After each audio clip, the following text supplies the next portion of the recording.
계절의 여왕이라 불리는 5월이 지나고 호국 보온의 달 6월의 문이 열렸습니다. 하나님께서 우리나라를 살피시어 여러분들에게 평안이 넘치는 삶이 되시기를 진심으로 축원합니다.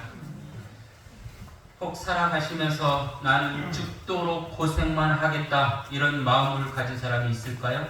아마 아무도 없을 것입니다. 누구나 다 행복을 바라며 살아갈 것입니다. 하고 싶은 것, 먹고 싶은 것, 입고 싶은 것 다 하고 살고 싶죠. 사랑도 많이 받고 싶을 것입니다. 이렇게 우리들이 바라는 것은 많은데 바라는 대로 인생이 사라지던가요? 어쩌면 내가 바라는 대로 사라지지 않는 것이 인생인가 하는 생각이 들 때도 있습니다. 배우자를 만날 때 보통 사람들은 이런 생각을 하죠. 이만한 사람은 세상에 없다 하고 결혼을 해요. 그런데 이 배우자를 대할 때 이렇게 생각합니다. 로또다. 근데 이 말의 의미가 무엇인가요? 안 맞아도 이렇게 안 맞는 수가 없구나. 이것이 배우자라는 생각이 들기도 합니다. 아이를 낳을 때 얼마나 행복하셨는지요. 아기가 엄마의 뱃속에 잉태했을 때 요즘 젊은 사람들은 태명을 짓는다고 그래요. 뭐 복덕이라든지 이 태명을 짓는데 태명을 짓고 얼마나 또 애지중지 키웠을까요? 아이가 나올 때 이름을 짓잖아요. 이름을 지을 때 우리들은 기도로 이름을 짓는데 어떤 사람들은 장명소에 가서 이름을 져요. 왜 장명소에 가서 이름을 져요? 장명소에서 이름을 지으면 잘 될 것 같다 라는 느낌이에요. 대충 대똥이 뭐 마당새 이렇게 지을 수 없잖아요. 그래서 잘 지을 것 같은데 장명소에서 이름 짓는 대로 사람이 사라지던가요? 얼마나 좋겠어요. 그러면 장명소 소장님이 대박났을 거예요. 근데 장명소에서 이름 짓는 대로 사람이 사라지지 않아요. 아이를 낳고요. 엄마나 아빠는 내가 입을 것, 먹을 것, 마실 것 이런 것을 줄이면서도 자녀를 위해 다 주잖아요. 내가 정성을 쏟아서 내 아이를 키우면 내 정성대로 잘 자라줄 것이다 이런 생각을 해요. 근데 아이를 키워보시면 알죠? 정성을 다해 쏟은 아이가 내 정성을 쏟은 만큼 키워지던가요? 절대로 그렇지가 않습니다. 저도 제 아이를 키워봤지만 제 바람대로 아이가 커주지 않아요. 또 배우자도 제 마음대로 되지가 않아요. 또 내 인생도 내가 원하는 대로 되지가 않아요. 너무너무 힘든 인생을 우리들은 살아갑니다. 그럴 때 사람들은 종교를 찾기도 하죠. 종교를 찾는 여러 가지 이유가 있을 것입니다. 친구가 가니까, 가족이 가니까 나는 그 종교를 가겠다. 이런 사람도 있을 것이고, 삶의 이유가 무엇인가, 삶의 목적이 무엇인가, 이런 것을 알기 위해 종교를 가지는 사람도 있을 것이고, 인간의 한계를 넘어서는 그 신비함을 맛보기 위해서 종교를 갖는 사람도 있을 것입니다. 종교의 넓은 의미를 바라보면 고등 종교는 인생의 깊은 의미를 알게 해주는 것, 깨닫게 해주는 것이죠. 불행을 바라는 종교는 이 땅에 없을 것입니다. 사람들은 종교를 통해 행복을 기대하지만 다시 여쭤보면 종교를 가진 이 땅의 사람들이 모두 행복한가요? 이제 줄여서 좁혀서 여러분에게 여쭤봅니다. 기독교를 우리가 선택할 때 부모님이 믿어서 선택하기도 하고 중간에 기독교를 선택하기도 했겠지만 기독교 종교에 있을 때 항상 행복하신가요? 얼마나 좋겠어요. 바울은 항상 기뻐하라 이렇게 말했는데 우리는 기독교를 가지고 있으면서도 행복을 느끼지 못할 때가 있습니다. 기독교는요, 유일신을 믿는 종교잖아요. 유일신을 믿는 종교고 그 유일신인 하나님이 세상을 창조하셨고 세상에 생기를 불어넣으셨고 우리도 지금 그 생기를 받으며 살고 있다. 다른 말로 창세기의 문장을 빌리면 하나님은 이 땅의 모든 생명이 생육하고 번성하기를 바라신다라는 거예요. 이방 종교의 신은 어떨까요? 이방 종교는 제사를 드리면 좋아해요.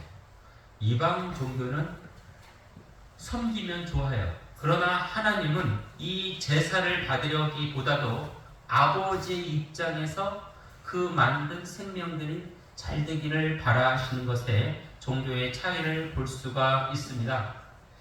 다른 종교는요, 신 이렇게 이야기하지만 기독교의 종교는 신 넘어서 아버지 이렇게 표현을 해요. 그래서 기독교의 하나님은 아버지의 마음으로 우리가 잘 되기를 바라시는 그 모습이죠. 오늘 설교 제목이 조금 긴데요. 하나님 앞에, 하나님 없이, 하나님과 함께. 혹시 이 문장을 들어보셨는지요? 안 들어보셨나요? 들어보신 분도 계실 거예요. 이 문장은 독일의 목사 본 헤퍼라는 사람이 감옥에서 쓴 글에 있는 내용을 제가 오늘 발췌한 것이에요. 본 헤퍼라는 사람을 제가 조금 설명하고 말씀을 더 깊이 묵상하고자 합니다. 이 본 헤퍼라는 사람은 독일의 2차 세계대전 때 하나님의 사역을 했던 사람이었는데요. 이 당시에 기독교인들, 독일의 기독교인들은, 특히 목사들은 히틀러를 추앙했고 히틀러의 말씀을 복종하며 따랐습니다. 히틀러를 축복했다는 것이죠. 일제강점기에 어떤 목사님들이 그래요. 일본 총독을, 일본 천황을 축하 기도를 해줘요. 전두환 정권 시절에 목사들이 기도회, 조찬 기도회 가서 전두환을 축복을 해요. 전두환이 종교가 무엇인가요? 불교 신자인데 가서 축복 기도를 해줘요. 이것이 과연 옳은가? 우리는 생각을 해보아야 됩니다. 이영재 목사가 이 앞에 있는 절에 가서 스님 이 절이 잘 되게 하여 주시옵소서, 제가 이런 기도를 하고 와요. 바른 목사인가요? 바르지 않죠? 2차 세계대전 때 독일 히틀러가 잘 되게 하여 주옵소서, 독일의 목사들이 그랬다는 거예요. 근데 보네포 목사님이 딱 바라봤을 때는 그것이 옳지 못하다 이렇게 생각했어요. 옳은 것은 옳다고 말하고 그른 것은 그르다고 말해야 되는데, 권력을 잡은 사람들이 권력의 떡고물을 받기 위해서 독일의 목사들은 히틀러 앞에 가서 우리 히틀러 총독이 세계를 지배하게 하여 주시옵소서, 이런 기도를 했다라는 거예요. 이것을 반대한 사람이 바로 본 헤퍼라는 목사예요. 히틀러가 나쁜 일을 하도록 놔두는 것은 하나님이 원하는 것이 아니다 이렇게 생각을 하고요. 히틀러 암살 모임 조직에 가담을 하고 히틀러를 죽이고자 했어요. 본 헤퍼 목사가 했던 가장 유명했던 말은 이거예요. 술 취한 운전자가 버스를 몰고 있다면 그를 끌어내야 한다. 여러분이 그 버스에 타고 있다고 한번 생각을 해보세요. 그런데 뒤에 있는 목사님 술 취한 운전자에게 하나님 운전 잘하게 하여 주옵소서 이렇게 하면 사람들의 생명은 어떻게 될까요? 진짜 목사라면 그를 끌어내야 맞는 것이겠죠.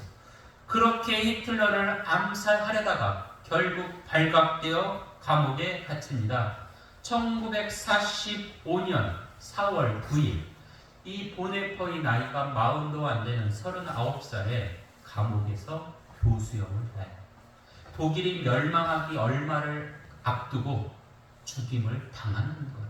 누구와 비슷한가요? 윤동주 시인과 비슷하죠. 보네퍼 목사와 윤동주 시인이 가졌던 공통된 마음은 하늘을 우러러 한 점 부끄러움이 없기를, 하나님이 원하시는 삶을 살아가기를, 권력에 아부하며 권력의 떡고물을 받지 않고 살아가기를, 이 마음을 가졌던 거예요. 이 보네퍼 목사가 말한 하나님 앞에, 하나님 없이, 하나님과 함께, 이 구절을 조금 더 깊이 묵상하면서 하늘의 은혜를 받고자 합니다. 먼저 하나님 앞에라는 구절부터 묵상해 보고자 합니다. 모든 생명은 빠짐없이 모두 하나님 아버지에게로부터 왔습니다. 생명의 뿌리는 하나님이죠. 그래서 사람들은 생명의 뿌리가 되시는 하나님을 믿어야 하며 하나님이 싫어하는 일, 생명을 죽이는 일을 하지 말아야 되는데 사람들은 그렇지 않은 거예요. 신앙의 모습은 무엇인가? 신앙의 모습은 늘 하나님을 생각해야 되는데 비신앙은 하나님이 아닌 다른 것을 생각을 해요. 아이가 어렵고 힘들 때 뭐라고 해요? 엄마! 이러잖아요. 어떤 엄마가 있든 없든 엄마! 하고 불러요. 기독교인은 어렵고 힘들 때 어떻게 돼요? 주여! 이렇게 돼요. 이것이 자동 반사적으로 나와야 진짜 신앙이라고 할 수가 있는 것이죠. 시편 42편에 이런 구절이 있습니다. 하나님이여 사슴이 시냇물을 찾기에 갈급함같이 내 영혼이 주를 찾기에 갈급하나이다. 늘 하나님을 찾는 것, 하나님 앞에 서는 것, 이것을 신앙이라고 말할 수가 있는 것이죠. 아이가 엄마를 부를 때 왜 제가 엄마를 부를까? 학자들은 분석을 하지만 우리는 분석을 안 해도 그것을 다 알 수가 있어요. 엄마 하면 자신의 모든 문제가 해결이 돼요. 아이가 힘들 때만 엄마를 부를까요? 언제 또 엄마를 불러요? 즐거운 일이 있으면 엄마 하고 불러요. 문 열기도 전에 저 멀리서 집을 향해서 엄마 하고 문을 딱 열고 엄마 하고 이렇게 불러요. 그리고 뭐라고 해요? 엄마 나 오늘 시험 100점 맞았어. 막 이렇게 옆집 아줌마한테 엄마 아줌마 나 100점 맞았어 그러면 그러냐? 이러죠. 엄마 100점 맞았어 그러면 엄마가 뭐라고 해요? 내 새끼 역시 엄마 닮았네. 네. 아이고 잘했네. 이렇게 이야기를 해요. 아빠 닮았네 안 해죠? 내 새끼 역시 엄마 닮았네. 내 잘하네. 야 잘하네. 자신이 기뻐하는 것보다 더 기쁜 마음으로 엄마는 그것을 공감을 해줘요. 그래서 늘 엄마 이렇게 불러요. 어떤 사람은 힘들 때는 하나님을 찾고 또 즐거울 때는 애인을 찾고 돈 필요할 때는 부모를 찾아요. 네. 근데 진짜 신앙은 힘들 때든 돈 필요할 때든 기쁠 때든 하나님을 찾는 것, 하나님 앞에 서는 것, 이것을 신앙이라고 말할 수가 있는 것. 사람들이 내 감정에 따라 하나님이 있고 하나님이 없고 이것이 아니라 늘 하나님 앞에 선 자세로 살아가는 것이 신앙이다. 바울은 이렇게 이야기를 합니다. 보네퍼가요. 보네퍼는 히틀러 총독이 있든 없든 나는 하나님 앞에 선 사람이다. 그래서 늘 하나님을 찾는다. 이런 고백을 하는 것이죠. 두 번째, 하나님 없이라는 구절인데요. 우리가 어렸을 때 엄마가 옆에 있잖아요. 엄마 그러면 엄마가 다 대답해줘요. 엄마가 없더라도 언젠가는 엄마가 대답해 줄 거라는 생각에 엄마 하고 이렇게 부르죠. 근데 고등학생 되면서 기숙사 가는 친구들도 있고 대학교 가면서 타지로 가는 친구도 있고 사회생활 하면서 또 더 멀리 가는 친구도 있고 엄마가 늘 내 옆에 있었는데 엄마가 없어요. 그러면 어떤 마음이 들까요? 엄마가 늘 내 옆에 있어서 엄마 하면 다 해결해줘요. 그 엄마가 소중한지 몰라요. 근데 엄마가 없으니까 어떻게 해요? 엄마의 빈자리가 너무너무 크게 느껴져요. 아플 때 엄마 그럼 엄마는 걱정스러운 눈으로 내 아기 자기 아기야 자 엄마가 주물러 줄게 엄마가 기도해 줄게 이렇게 하잖아요. 엄마가 필요한 모든 것을 채워주셨는데 엄마가 없으면 세상이 크고 세상이 무섭고 세상이 두렵다 이런 생각을 갖게 되는 것이죠. 그런데 어느 순간인가 엄마가 나랑 함께 하지 않아도 엄마는 내 안에 있다라는 것을 깨닫게 돼요. 나이가 들면은 엄마가 내 안에 있다라는 것을 깨닫게 돼요. 내 옆에 있는 육신의 엄마가 아니라 내 안에 있는 엄마를 깨닫게 되는 것이죠. 하나님도 마찬가지예요. 우리가 살다 보면 하나님이 없이 나 혼자 살아가는 듯한 느낌을 받을 때가 있잖아요. 얼마나 공포스러워요. 얼마나 두려워요. 세상 사람들은 이렇게 말합니다. 시편 42편에 이런 이야기가 있어요. 하나님이 어디 있느냐? 봐봐, 네 인생이 그 모양 그 꼴인 거 보니까 하나님이 없잖아. 세상 사람들은 이렇게 이야기를 해요. 믿음이 없는 사람들은 하나님이 어디 있느냐? 이렇게 물어보면 정말 하나님이 나를 떠나셨을까? 내 인생이 왜 이렇게 힘들까? 이런 생각을 가지는 것이죠. 그러나 조금 더 성숙한 사람들은 이렇게 생각합니다. 하나님이 없는 이유가 무엇일까? 하나님이 이 시간에 나를 돌아보라고 잠시 비켜서 있는 것은 아닐까? 내 믿음을 정죄하라고, 더 단련시키라고 하는 것은 아닐까? 이런 생각을 갖게 된다는 거예요. 자동차는 쉼없이 달리는 기계가 아니잖아요. 자동차도 가다가 어느 순간 멈추고 쉬어줘야 자동차도 계속 달릴 수 있는 것처럼 사람도 정비의 시간이 필요하고 쉼의 시간이 필요한 것이죠. 우리 둘째 아들이요, 대학에 탁 들어갔을 때 엄마한테 얼만큼 자주 전화했을까요? 엄마한테 전화를 딱, 엄마 양말은 어떻게 해? 엄마 빨래는 어떻게 해? 엄마 어떻게 해야 돼? 엄마에게 수시로 전화해요. 엄마는 귀찮다는 말을 단 한 번도 안 해요. 그런데 만약에 이 힘들 때, 아이고 우리 아들 불쌍해, 짠해, 그러고 아들 옆으로 이사가면 아들이 어떻게 될까요? 계속 엄마를 의지할 거예요. 그런데 떨어져서 엄마 어떻게 이 전화하는 횟수가 줄어들어요. 매일 하루에 몇 번씩 전화하다가 어느 날은 일주일에 한 번 전화하고 지금은 한 달에 한 번 전화할까 말까요. 그럼 엄마가 뭐라 그래요? 전화 안 하면 용돈 없다, 이렇게 얘기할 정도로 전화를 안 해요. 전화를 안 하는 이유가 뭘까요? 그 아이가 그만큼 힘이 길러진 거예요.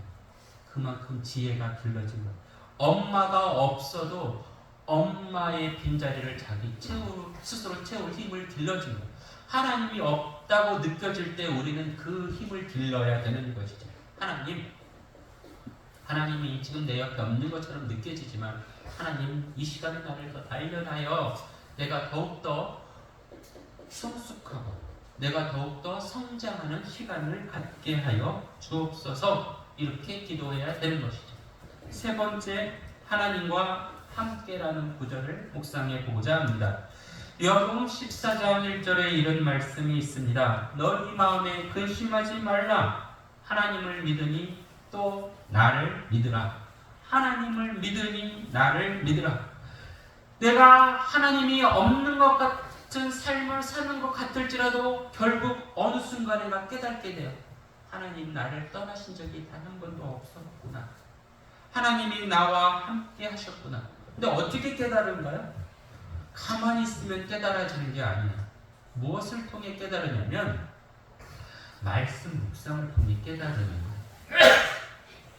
야고보서에 이렇게 기록되어 있습니다. 1장 23절에 누구든지 말씀을 듣고 행하지 아니하면 그는 거울로 자기 생긴 얼굴을 보는 것과 같다. 말씀이 곧 거울이다, 이렇게 이야기하고 있는 거예요. 말씀을 묵상할 때, 예배를 통해 말씀을 들을 때 자기 자신을 깨닫게 되는 것이지 가만히 있으면 내 모습을 깨달을 수가 없어요. 내가 어떻게 사는지, 내가 무슨 삶을 살고 있는지 깨달을 수 있는 것이 말씀이에요. 말씀을 저도 이렇게 묵상을 하다 보면 내가 걷는 이 길이 하나님이 원하시는 길인가? 내가 걷는 길인가? 깨닫게 돼요. 말씀을 묵상하면서 하나님이 이렇게 살라고 하셨어. 근데 나는 저렇게 살았어. 다시 돌아오게 되는 거예요. 말씀 묵상을 하지 않으면 자신의 모습을 깨달을 수 없고 하나님이 함께 하신다는 것을 깨달을 수가 없음에도 저만 이런 설교를 했을까요? 대한민국 목사들이 얼마나 많은 설교를 했을까요? 그런데 우리는 말씀 묵상을 잘하지 않아요. 말씀 묵상을 늘 꾸준히 하라는 거예요. 그럴 때 내 자신을 깨닫게 되고 하나님이 함께 한다는 것을 깨닫게 되는 것이죠. 두 번째, 내 자신을 깨닫게 되는 두 번째 행동은 무엇이냐면 바로 기도예요. 여기서 기도는 어린아이처럼 뭐 해줘라는 요청의 기도가 아니라 지금 내 모습을 발견하게 하여 주옵소서, 이런 기도를 해야 되는 거예요. 내가 어떻게 사는지, 나는 누구인지 깨닫게 하여 주시옵소서, 이런 기도를 할 때 내 본 모습을 깨달을 수 있게 된다는 거예요. 바리새인과 세리가 나오는 복음의 이야기를 들어보면 바리새인은 이렇게 기도해요. 나는 저 세리와 같지 않음에 감사드립니다. 이것은 깨어있는 기도가 아니죠. 그러나 세리들은 이렇게 기도해요. 고개를 숙이면서 하나님 불쌍히 여겨 주옵소서, 나는 죄인입니다. 기도를 할 때, 성령이 역사하시는 기도를 할 때 내 모습을 깨닫게 되고 내가 잘못된 길을 걸어왔음을 알게 되고 또 바른 길로 돌이킬 수 있게 되는 것입니다. 진실된 기도를 하면 내 안에 죄가 드러나고요. 어느 순간 내 안에 상처도 드러나고요. 내 안에 아픔도 드러나요. 근데 이 아픔, 상처가 어떻게 돼요? 주여라는 이름을 부를 때 어느 순간 치유가 된다는 거죠. 가만히 있으면 어떻게 살아요? 왜 내 인생은 이렇게 꼬였어? 다른 사람들은 저렇게 잘 사는데 나는 열심히 사는데 내 인생은 왜 이렇게 꼬여? 가만히 있으면 그런 말밖에 할 수 없다라는 거예요. 그러나 기도를 하면 하나님 내 모습을 바로 깨닫게 하여 주심에 감사드립니다. 지금도 나와 함께 하심을 믿습니다. 성령의 역사하여 주옵소서. 이 보네포가 그랬다는 거예요. 보네포가 감옥에 있을 때 하나님이 없는 것처럼 느껴져요. 그 생각을 해요. 그리고 말씀을 읽고 기도를 해요. 아, 하나님이 없는 것이 아니었구나. 하나님이 나와 함께 하셨구나. 하나님이 역사하시는구나. 이것을 깨닫게 되는 거예요. 시편 73편 28절에 하나님께 가까이 함이 내게 복이라, 이런 말씀이 있습니다. 이것은 그 사람이 경험을 하고, 시편을 쓴 사람이 경험하고 경험했더니 내가 내 인생을 찾아가는 곳에 복이 있는 것이 아니라 하나님께 맡기는 것에 복이 있다는 것을 깨닫고 신앙의 고백으로 써요. 하나님께 가까이 하니 내게 복이라. 신앙인의 삶이 무엇인가요? 하나님 앞에 서려고 하는 그 자세가 신앙인의 삶입니다. 하나님 없이 나 혼자 사는 것 같을지라도 그 시간에 더욱 성숙의 모습을 보이는 것이 신앙인의 삶입니다. 하나님이 없을 때 기도하고 묵상함으로써 하나님이 함께 한다는 것을 깨닫는 것이 신앙인의 삶이죠. 저는 대한민국이 그러길 원합니다. 내 인생을 자기 스스로 걸으려고 하는 것이 아니라 놀라운 하나님의 손에 붙들려서 걷기를 원해요. 말씀대로 살기를 원해요. 기도하면서 자신을 돌아보기를 원하는데 대한민국의 모습이 어떠한가요? 제가 검색해 보았습니다. 대한민국 지금 소매업의 폐업률이 20.85%, 음식점의 폐업률이 19.4%. 약 장사를 시작하면 폐업이 20%는 되고 신규 창업한 사람 10명 중에 8명이 문을 닫는다고 합니다. 우리 교인들도 지금 장사를 하시는 분이 많이 계시잖아요. 사업을 하시는 분이 계시는데 사업이 쉬우신가요? 옛날과 비교해보면 경기가 많이 어렵다고 합니다.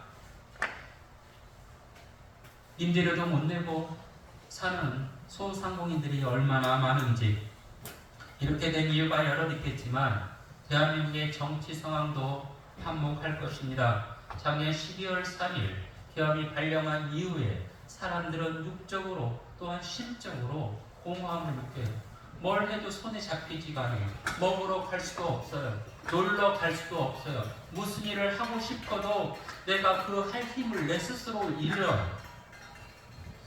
우리는 기나긴 어둠의 터널을 지금 6개월을 걷고 있는데요.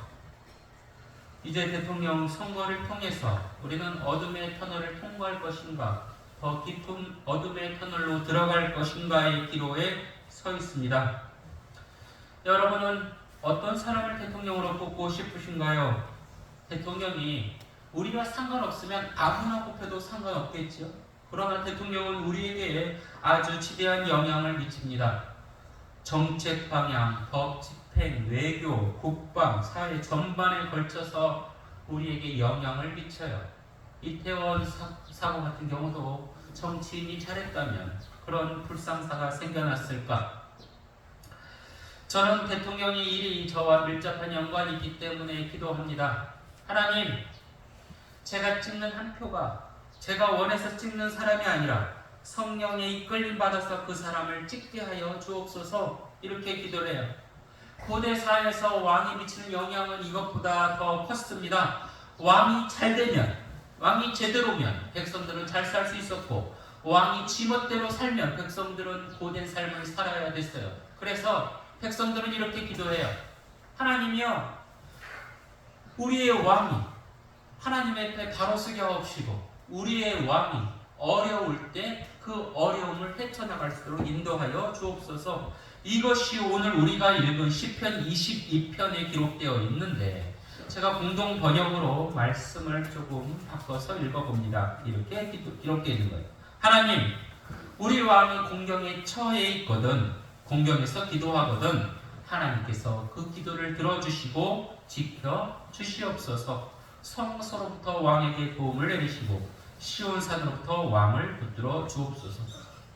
저는 대통령 선거를 앞두고 이렇게 기도합니다. 하나님, 이제 대통령이 뽑힐 터입니다. 그 대통령이 하나님을 찾게 하여 주옵소서. 그 대통령이, 하나님을 찾는 대통령이 어려움에 처할 때 하나님의 이름을 부르짖거든 그 어려움을 해결할 수 있는 지혜를 주옵소서. 하나님께서 이 땅을 다스리듯 이 나라의 선출된 대통령이 하나님의 마음으로 다스리게 하여 주옵소서. 정말 저는 간절해요. 좋은 대통령이 뽑혀야 될 터인데 하나님의 존재를 인식하고 하나님을 두려워하는 마음을 갖는 사람이 대통령이 뽑혀야 될 터인데 하나님을 두려워하지 않고 자기의 생각만을 앞세우는 사람이 대통령으로 뽑힌다면 그가 어떻게 정치할 것인가? 대통령이 되는 순간 모든 것을 자기의 멋대로 휘두르지 않을까 하는 불안감이 있습니다. 그러나 하나님을 두려워하는 사람이 대통령이 된다면 하나님이 무서워 악이란 단어조차 생각하지 않을 것이고 모든 생명이 생육하고 번성하라는 그 말씀을 붙들고 대한민국의 모든 국민들이 잘 살 수 있도록 정책을 추진할 것입니다. 7절 말씀 한번 봐주시기를 바랍니다. 어떤 사람은 병거, 어떤 사람은 말을 의지하나 우리는 여호와 우리 하나님을 자랑하리로다. 권력에 선 사람들은 보통 군사력을 의지하기도 하죠. 권력을 의지하기도 하죠. 그러나 시편의 저자는 이렇게 얘기합니다. 그 권력자들은 병거를 의지하고 말을 의지하지만 우리는 여호와 하나님을 의지한다. 우리가 새로운 대통령에게 국군 통수권을 준 이유가 무엇인가요? 그 국군의 힘을 가지고 자기 멋대로 하라 이런 의미로 국군 통수권을 준 것이 아니라 이 국군 통수권을 가지고 우리를 보호해줘라, 우리를 지켜줘라, 이 나라를 안전하게 만들라 그런 의미로 국민들이 국군 통수권을 준 것이죠. 그 국군의 힘을 가지고 너 국군의 힘으로 네 맘대로 하지 말고 백성들을 위해 그 힘을 사용하라 이런 의미에서 국군 통수권을 준 거예요. 7절 말씀처럼 하나님을 믿고 의지해야지 병거와 말을 의지해서는 안 된다. 시편 저자는 이야기하고 있습니다. 자신을 위한 정치는 곧 쓰러지고 넘어지고 비틀거리지만 하나님을 의지하고 하는 정치는 때로 쓰러지고 넘어질지라도 하나님께서 다시 일으켜 세우신다는 것을 시편 저자는 확실히 알고 있습니다. 대통령만 그러한 것이냐? 아니죠. 우리도 어떤 사람은 돈을 의지하고 어떤 사람은 권력을 의지하지만 우리는 권력이나 돈이 아니라 여호와 하나님만 의지하리라 이런 마음을 가지고 고백하는 사람들이에요. 내일 모레 저는 걱정 반 기대 반이 됩니다. 6시가 되면 이제 개표가 될 터인데 진정 하나님이 원하는 사람이 누구인지 저는 모르겠어요. 기도만 할 뿐입니다. 하나님이 원하는 사람이 이 땅의 대통령이 되게 하시고 그를 통해 이 땅의 생명들이 생육하고 번성할 수 있도록 하여 주옵소서. 우리가 우리 가정의 대통령인데 우리를 통해서 우리의 가정이 생육하고 번성하기를 원합니다. 우리 교회의 대통령이 누군가? 우리 모두가 대통령이겠죠. 우리 모두가 하나님을 의지할 때 우리 교회가 생육하고 번성할 줄 믿습니다. 여러분 삶 속에 나가 아닌, 병거가 아닌, 말이 아닌 하나님을 의지함으로 하늘의 은총이 가득 넘치기를 진심으로 축원합니다. 기도드립니다. 주 우리 아버지 하나님, 우리나라를 지켜주시고 이 땅에 복음의 씨앗을 뿌려주시어 우리가 믿을 수 있도록 은혜의 터전을 만들어주심에 감사드립니다. 이 나라가 하나님 앞에 바로 서기를 원합니다. 하늘을 무서워하고 두려워하며 이 땅의 모든 생명들이 서로 사랑하기를 원합니다. 주여 이 나라를 지켜 주옵소서. 말씀이 중심이 되게 하옵시고 신앙이 중심이 되게 하여 주옵소서. 그리하여 서로 사랑하며 서로 돌보며 서로 나누며 하나님 나라를 일구어 가게 하여 주옵소서. 예수님 이름으로 기도드립니다. 아멘.